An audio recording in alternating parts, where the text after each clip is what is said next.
Jamaah yang dirahmati oleh Allah, pada kesempatan malam ini masih melanjutkan kajian Kitabul Adab yang ditulis oleh Sayyid Muhammad Amin bin Idrus bin Abdullah bin Umar bin Syekh Abu Bakar bin Salim Ba'alawi Al-Husaini. Dan yang akan kita bahas pada kesempatan malam ini adalah adab ketika berdoa. Setiap kita pasti semuanya pernah berdoa, bahkan setiap hari, setiap waktu kita selalu berdoa. Dan ini menunjukkan bahwa kita ini bukan orang yang sombong, karena orang yang tidak mau berdoa maka dia itu sombong. Ada pepatah yang mengatakan belajar tanpa berdoa, bekerja tanpa berdoa itu sombong. Tetapi sebaliknya, berdoa saja tapi tanpa belajar, berdoa saja tapi tanpa bekerja, itu sama aja dengan bohong. Makanya selain kita berusaha, belajar, bekerja, maka harus ada doa. Jadi harus ada yang vertikal, ada horizontal. Kalau dalam pelajaran matematika itu namanya apa? Sumbu X dan sumbu Y. Dan setiap orang pasti pernah berdoa, karena setiap orang pasti punya hajat, punya curhatan kepada Allah. Dan terkadang kita ini sampai suudzon, kok curhatan saya yang saya sampaikan kepada Allah kok gak pernah dijawab oleh Allah. Jangan sampai seperti itu catatan buat kita. Kita harus husnudzon. Kenapa? Karena jangan-jangan ketika Allah tidak langsung menjawab, itu artinya Allah rindu dengan rintihan kita di malam hari. Ibaratnya ada seorang pengamen, suaranya nggak enak, genjrengannya nggak enak, kira-kira kita langsung ngasih uang enggak? Langsung dikasih. Supaya apa? Cepat pergi. Lah tiba-tiba ada pengamen datang, genjrengannya enak kayak Pak Iwan, nah, suaranya enak kayak Pak Herman, tapi bohong. Itu yang repot.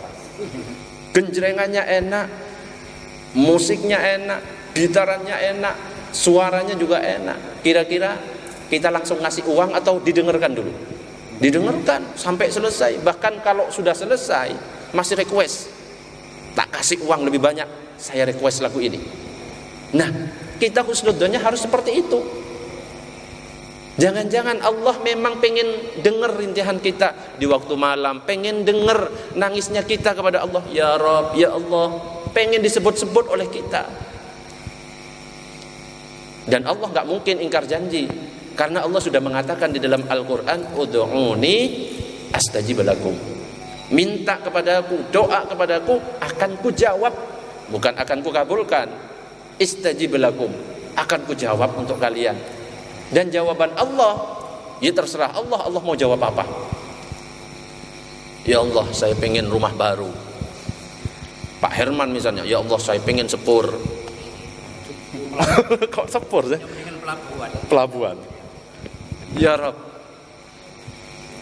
Allah itu kan maha tahu, yang menciptakan manusia Allah. Jadi yang dibutuhkan oleh manusia Allah tahu, makanya disesuaikan. Loh, ini minta sepur, lah mau dibuat apa wong di sini nggak ada rel kereta api? Akhirnya sama Allah nggak dikasih sepur, dikasih sepeda motor.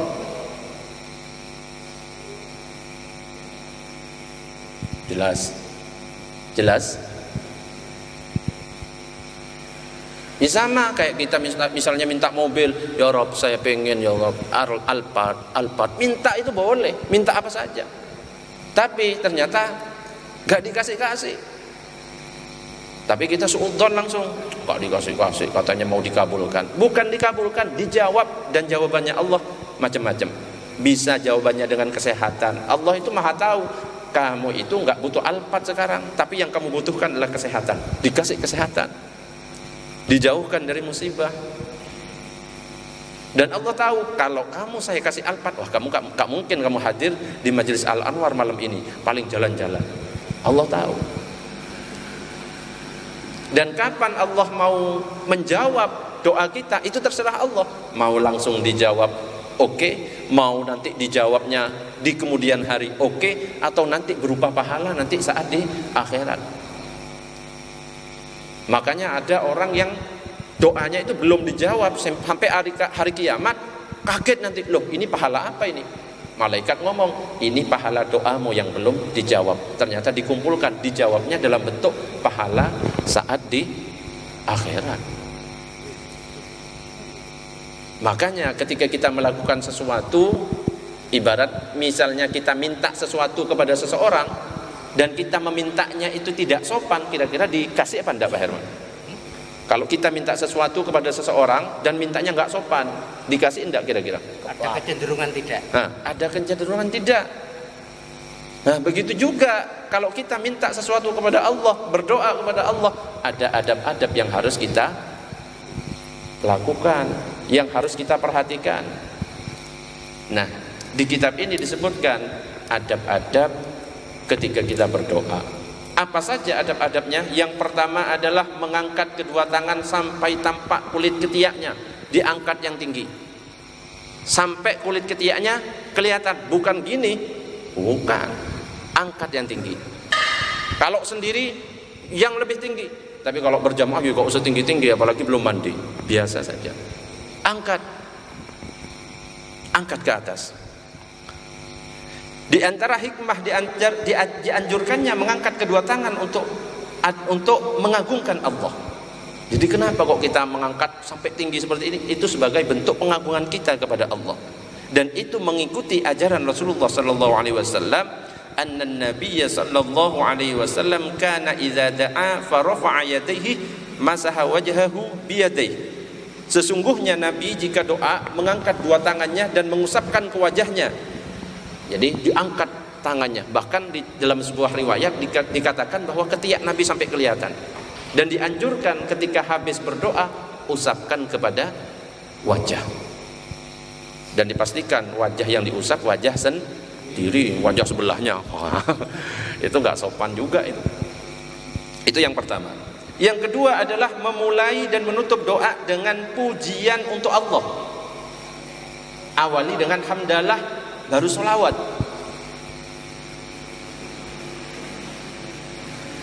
Hamdalah baru sholawat. Biasanya memulai dengan apa? Sholawat baru hamdalah. Ada yang sholawat baru hamdalah? Allahumma salli ala sayyidina Muhammad wa ala ali sayyidina Muhammad walhamdulillahi rabbil alamin. Ada yang gitu kan? Tetapi kalau di dalam hadis disebutkan idza shalla ahadukum falyabda bitahmidi rabbih wathana'i alaihi.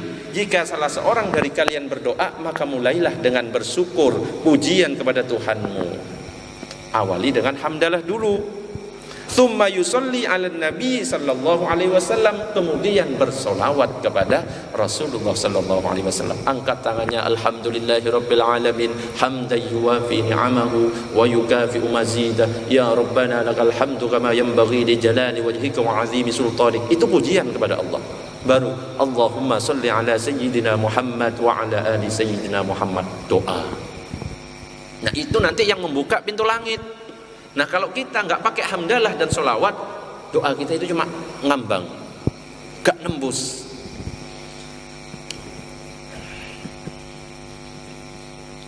Yang ketiga, meyakini dalam hati bahwa Allah akan mengabulkan seluruh doa, akan dijawab oleh Allah.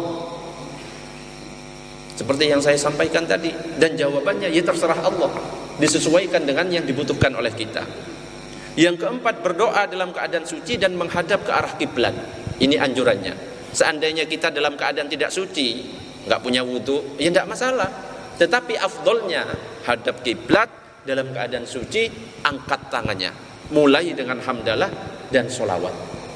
Itu luar biasa kalau sudah seperti itu. Yang kelima, berdoa dengan merendahkan diri kepada Allah dan berusaha untuk menangis. Gak boleh ngancem-ngancem Allah. Ya Rabb, saya minta ini dan itu, selamatkan warga Safira. Kalau warga Safira tidak selamatkan, saya khawatir di masjidmu nggak ada yang sholat. Wah, nggak boleh kayak gitu. Harus merendahkan diri. Ya Allah, ya gimana ya, pokoknya merendahkan diri. Kalau bisa sampai menangis. Ud'u rabbakum tadarru'an wa khufyah. Berdoalah kepada Tuhanmu dengan merendahkan diri dan suara yang lembut. Jangan teriak-teriak. Yang keenam, merenungi doa yang dibaca, karena Allah Subhanahu wa taala tidak mengabulkan doa dari hati yang lalai. Ketika kita berdoa, pastikan yang kita baca itu ngerti. Rabbana hab lana min azwajina wa dhurriyyatina qurrata a'yun waj'alna lil muttaqina imama. Rabbana atina fid dunya hasanah wa fil akhirati hasanah wa qina adzabannar. Rabbana zalamna anfusana wa illam taghfir lana wa tarhamna lanakunanna minal khasirin. Kadang-kadang kan ada yang cepat gitu, gak ngerti yang dibaca. Ya percuma, itu hati yang lalai namanya. Sama ketika kita duduk di antara dua sujud, Rabbil firli warhamni wajburni warfa'ni warzuqni wahdini wa'afini wa'fu anni. Kalau bisa itu fahami. Rabbil firli, ampunilah aku ya Rabb. Warhamni, kasihi kami. Itu difahami. Ustaz, saya nggak ngerti artinya. Pilih satu kata saja, mana yang paling pas untuk kita. Kalau kita dosanya banyak, Rabbil firlinya yang difahami. Rabbil firli. Sisanya agak cepat gak apa-apa. Warhamni wajburni warfa'ni. Membaca Al-Fatihah gak hafal, Ustaz saya gak hafal arti Al-Fatihah itu, gak hafal full. Pilih salah satu. Misalnya iyyaka na'budu wa iyyaka nasta'in. Hanya kepadamu kami menyembah dan hanya kepadamu kami mohon pertolongan. Misalkan kita kadang-kadang yang melakukan kesesatan, maksiat, ihdinas siratal mustaqim, tunjukkanlah kami ke jalan yang lurus. Satu kata saja. Kalau misalnya memang benar-benar gak paham.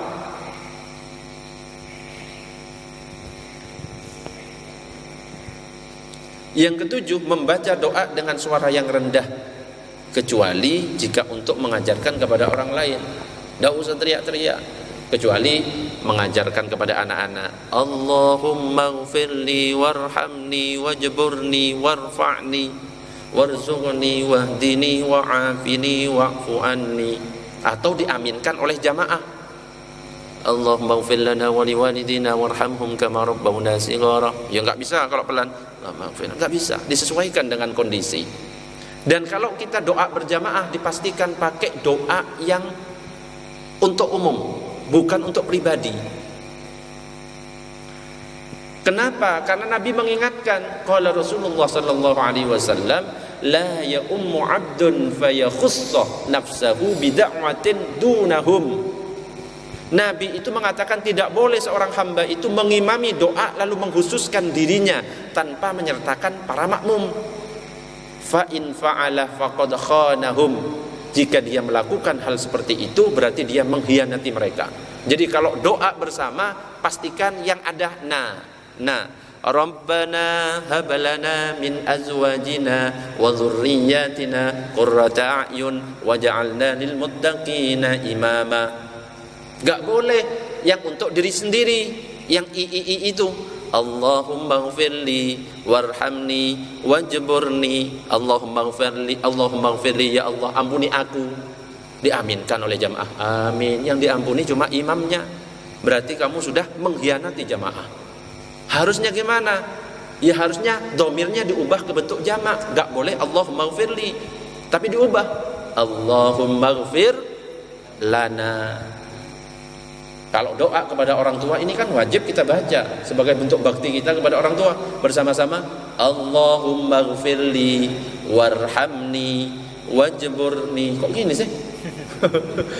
Kok biasa baca? Ulangi 1 2 3. Allahumma ghfirli wali walidayya warhamhuma kama rabbayani shaghira. Itu kalau membaca sendiri.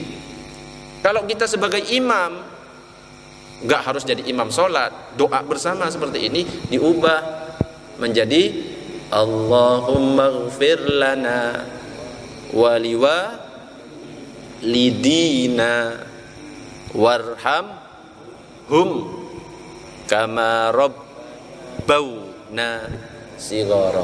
Allahumma ghfir lana waliwalidina warhamhum kama rabbawna shighara. Allahumma ghfirli, ubah Allahumma ghfir lana, ya Allah ampunilah dosa-dosa kami. Kalau wali walidayya, dosa kedua orang tuaku, ubah karena orang tuanya banyak. Wali walidina, orang tua kami. Warhamhum, kenapa? Kan mereka banyak, bukan huma. Warhamhum, dan kasihanilah orang-orang tua. Nah, mereka itu orang-orang tua. Kama, bukan robbayani, tapi berubah jamaknya menjadi robbauna sighara, sebagaimana mereka itu merawat aku sejak kecil. Soghiro berubah menjadi sighara. Bersama-sama 1, 2, 3. Allahumma ighfir lana wali walidina warhamhum kama rabbawna sighara.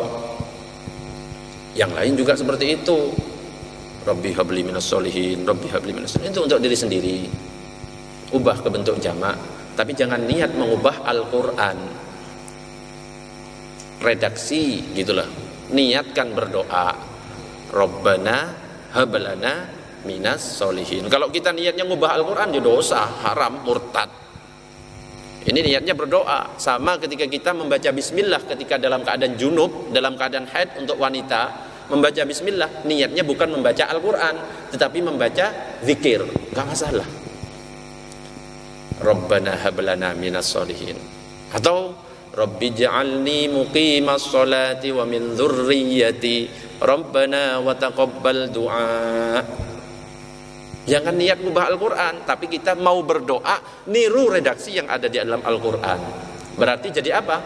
Rabbi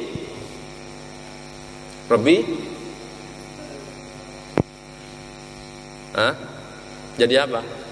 Gak tahu Ustaz. Ya kalau gak tahu jangan pilih yang gitu, pilih yang nana. Rabbana zalamna anfusana wa illam taghfir lana wa tarhamna lanakunanna minal khasirin. Kan banyak. Rabbi ja'alna muqimis sholati wa min dzurriyyatina Rabbana wa taqabbal du'a. Kok bisa muqimis Ustaz? Ya, itu kan pelajaran bahasa Arab. Nanti saja ya. Allahumma shalli ala sayyidina Muhammad. Yang kedelapan adalah mengulang-ulang doa karena Allah menyukai hal tersebut. Paling sedikitnya 3 kali. Allahumma ajirna minan nar, Allahumma ajirna minan nar.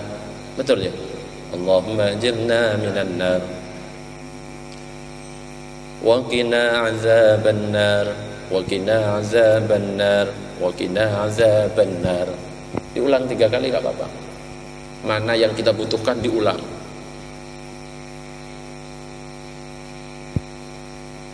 Dan kalau kita jadi imam, ya harus tahu namanya imam. Ya, imam itu makruh. Kalau misalnya berzikir ngadep ke kiblat terus, makruh. Saat istighfar hadap kiblat. Astaghfirullahaladzim, astaghfirullahaladzim, astaghfirullahaladzim. La ilaha illallah wahdahu la syarika lah, lahul mulku wa lahul hamdu yuhyi wa yumitu wa huwa ala kulli syai'in qadir. Masih menghadap ke kiblat. Allahumma ajirna minan nar, belok ke arah utara. Allahumma ajirna minan nar, Allahumma ajirna minan nar, belok. Allahumma antas salam, sudah menghadap ke arah utara. Allahumma antas salam wa minkas salam, dan seterusnya. Yang ke-9, bertawassul dalam doanya dengan Nabi Muhammad sallallahu alaihi wasallam. Seperti sholawat yang kita baca, Ya Rabbi bil Mustafa, itu doa, itu doa yang isinya tawassul. Ya Rabbi, ya Tuhanku, bil Mustafa, dengan kemuliaan al Mustafa, yaitu Nabi Muhammad. Ya Rabbi bil Mustafa balligh maqasidana, sampaikan maksud-maksudku, sampaikan tujuan-tujuanku. Waghfir lana ma madha, ampunilah dosa-dosaku yang lalu. Ya wasi'al karami. Jadi pakai nama Nabi Muhammad, itu namanya tawassul dengan nama Nabi. Ya Rabb, dengan kemuliaan Rasulullah sallallahu alaihi wasallam. Kalau enggak bisa bahasa Arab gitu, ampunilah dosa-dosaku, dosa kedua orang tuaku. Seperti itu. Ya Rabbi bil Mustafa balligh maqasidana waghfir lana ma madha ya wasi'al karami. Itu bukan cuma qasidah, itu tapi doa. Angkat tangannya kalau gitu. Ya Rabbi bil Mustafa, angkat. Rabbi faghfirli dzunubi. Ya Allah. Pas waktu doa ya doa. Enggak lagi waktunya doa diangkat. Ya kebalik.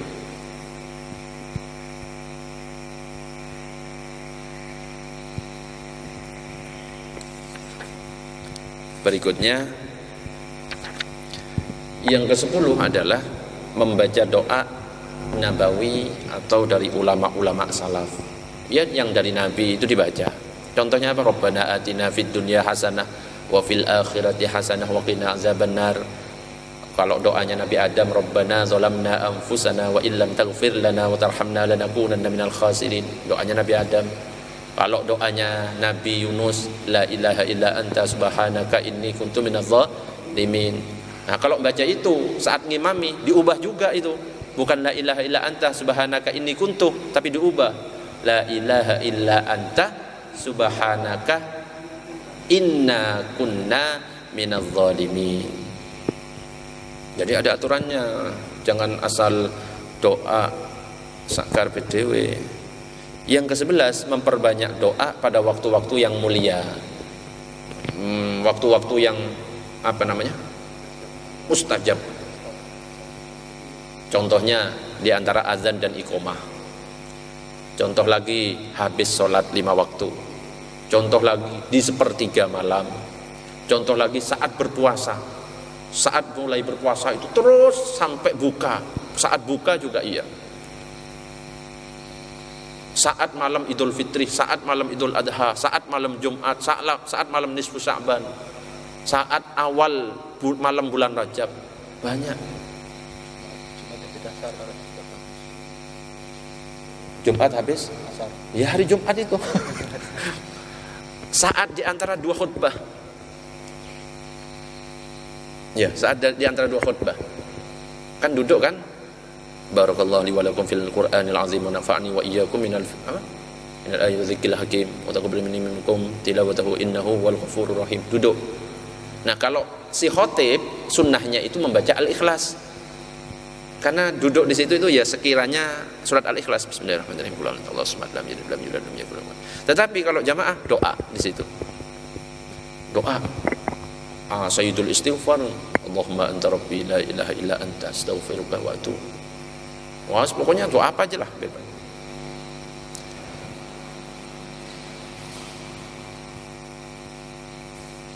Apalagi?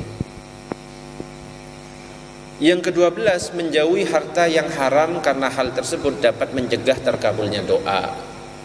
Ya percuma kita melakukan 11 tadi, tetapi yang masuk ke dalam tubuh kita ini harta yang haram. Ya nggak bisa. Itu yang menjadi hijab nanti. Nutup nanti nggak bisa nyampe. Kalau ada harta haram di dalam tubuh kita, makanya kalau doa-doa kita itu nggak dikabul-kabulkan, makanya tanyakan kepada diri sendiri, jangan-jangan ada harta haram yang kita makan. Uang riba haram apa enggak, Pak Yaman? Kalau riba ya haram. Ya haram. Kalau bunga riba ya haram. Repot ya. Bunga bank. Kalau bunga desa gak berani Pak Herman. Takut. Khawatir. Yang ke-13 memperbanyak menyebut di dalam doanya lafaz-lafaz seperti Asmaul Husna, ya Zal Jalali wal Ikram. Haramkan oleh syariat, mendoakan keburukan tidak boleh. Yang ke-16 mengusap wajah dengan kedua tangannya setelah selesai berdoa. Kana Rasulullah sallallahu alaihi wasallam idza rafa'a yadayhi fid du'a lam yakhuttahuma hatta yamsah bihima wajhahu. Jadi Rasulullah ketika selesai berdoa mengusap wajahnya. Yang ke-17 bertaubat kepada Allah dari segala maksiat sebelum berdoa. Awali istighfar. Astagfirullahaladzim. Makanya habis sholat itu kan istighfar yang dibuka sebelum doa, ya kan? Astagfirullahaladzim. Yang ke-18, mengembalikan hak-hak orang lain yang diambil secara zalim. Kalau kita pernah ngambil sesuatu yang bukan hak kita, kembalikan. Kalau kita pernah mencuri uang tetangga, wes kalau kita malu untuk minta maaf, letakkan uang itu di tempat semula. Wes letakkan gitu. Burak-burak ngomong, ini uangnya siapa? Gitu loh. Kalau ngambil uangnya rakyat, wah repot ya. Korupsi misalnya, terus haji dan umroh, ya nggak bisa. Untuk menghilangkan dosa-dosanya haji sama umroh, ya nggak bisa. Harus dikembalikan uangnya. Tidak terlalu memaksa diri dalam mengatur lafaz doa. Wes doa itu ya yang mudah sajalah dengan bahasa kita. Kalau nggak bisa bahasa Arab, nggak usah ngafalkan, akhirnya nggak husuk karena lupa hafalan. Repot dengan hafalan yang ingat-ingat doa itu. Tambah stres. Iya. Jadi biasa saja. Kalau bisanya bahasa Indonesia, bahasa Indonesia. Kalau bisanya bahasa Jawa, bahasa Jawa. Kalau saya dulu bahasa Madura. Ya Allah, moga-moga parengna. Apa ya? Nanti gak ngerti. Yang ke-20, berdoa dengan penuh semangat dan khusyuk. Iya, dengan khusyuk. Yang ke-21, meminta doa kepada orang alim atau soleh meskipun derajatnya di bawah kita. Kalau ketemu dengan sesama saudara muslim, jangan malah nuduh, wah ini di bawah kita. Jangan. Anggap kalau kita ini melihat seseorang, dia itu lebih baik dari kita, lebih soleh dari kita. Minta doa, doakan saya ya, mudah-mudahan sehat. Jangan mentang-mentang ustadz terus hanya mau mendoakan, belum tentu diterima. Kalau misalkan kita doa bersama di sini, belum tentu doa saya yang diterima. Bisa saja orang yang saya nggak kenal malah aminnya itu yang diterima.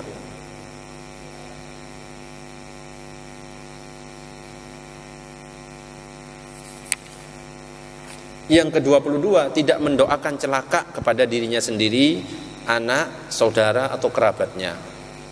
Intinya doa yang baik-baik. Yang 23, mendoakan saudaranya sesama muslim tanpa sepengetahuannya. Kalau bisa, doakan saudara kita itu tanpa sepengetahuan kita. Ya Allah, mudah-mudahan Pak Herman mendapatkan petunjuk. Gak apa-apa. Karena kalau kita mendoakan saudara kita di mana saudara kita itu gak tahu, maka yang mendoakan kita itu adalah malaikat. Malaikat itu mengatakan begitu juga dengan kamu. Wah, kalau malaikat itu gak pernah bermaksiat. Makhluk yang paling taat kepada Allah, kira-kira doanya gimana? Tembus langsung. Kalau kita banyak maksiat, belum tentu. Makanya kalau pengen doa kita dikabulkan, doakan orang lain. Tetapi kalau ada seorang suami doakan anak-anak yang mudah-mudahan cepat dapat jodoh ya. Jangan-jangan rencana busuk. Pengen didoakan malaikat, begitu juga dengan kamu. Semoga Pak Herman dapat jodoh. Rencana busuk bisa juga.